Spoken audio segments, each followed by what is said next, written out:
Son mari est revenu du travail, mais il était mort depuis 3 ans. Partie 2. Olamide sentit une main froide se poser sur son épaule. Elle hurla et se retourna brusquement. Tunde la fixait de ses yeux vides. « Pourquoi résistes-tu, Olamide ? Ce pacte doit être accompli, murmura-t-il. Soudain, la voix de Mama Ugochi résonna dans son esprit. Cherche la faiblesse de l'ombre. Ces esprits se retournent toujours contre ceux qui les invoquent. Olamide réalisa qu'elle devait trouver une solution, rapidement. Elle balaya la pièce du regard et remarqua le bracelet rouge que Tunde portait encore à son poignet, celui qu'il avait toujours refusé de retirer. « Ce bracelet doit être la clé, pensa-t-elle.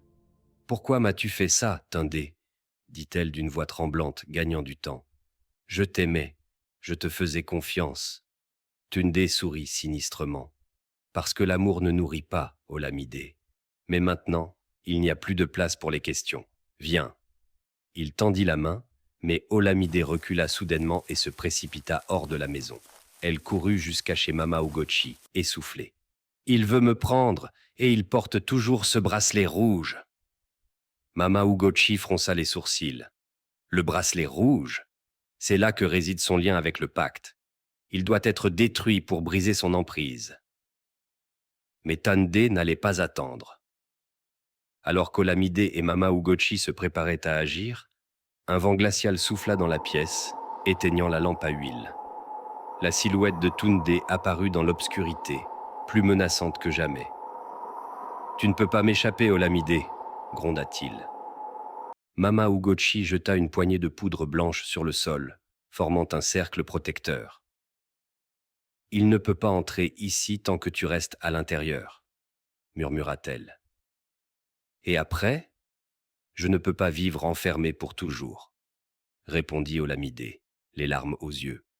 Mama Ugochi ouvrit un vieux livre et commença à lire des incantations, cherchant une solution.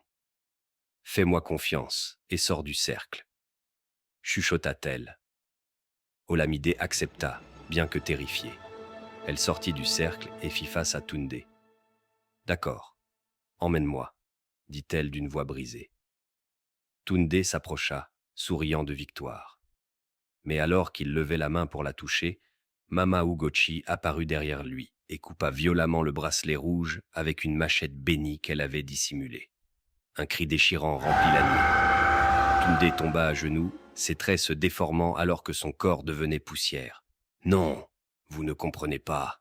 Ils viendront pour moi maintenant, » hurla-t-il avant de disparaître dans un tourbillon d'ombre. Mais la maison de Mama Ugochi trembla violemment. Le pacte avait été brisé, mais les forces invoquées par Tunde n'étaient pas satisfaites. « Ils ne veulent pas seulement Tunde, Olamide, » dit Mama Ugochi d'une voix grave. « Ils veulent tout ce qu'ils possédaient. » Mama Ugochi commença une autre incantation, jetant des herbes sacrées sur le feu. Le lendemain, à l'aube, le calme revint enfin. Olamide, fatiguée mais vivante, regarda la maison de Tunde une dernière fois avant de la brûler. Elle quitta le village pour recommencer sa vie ailleurs, laissant derrière elle les souvenirs douloureux. Avec le temps, elle a enfin trouvé la paix et a juré de ne jamais se remarier. Abonnez-vous pour plus d'histoires.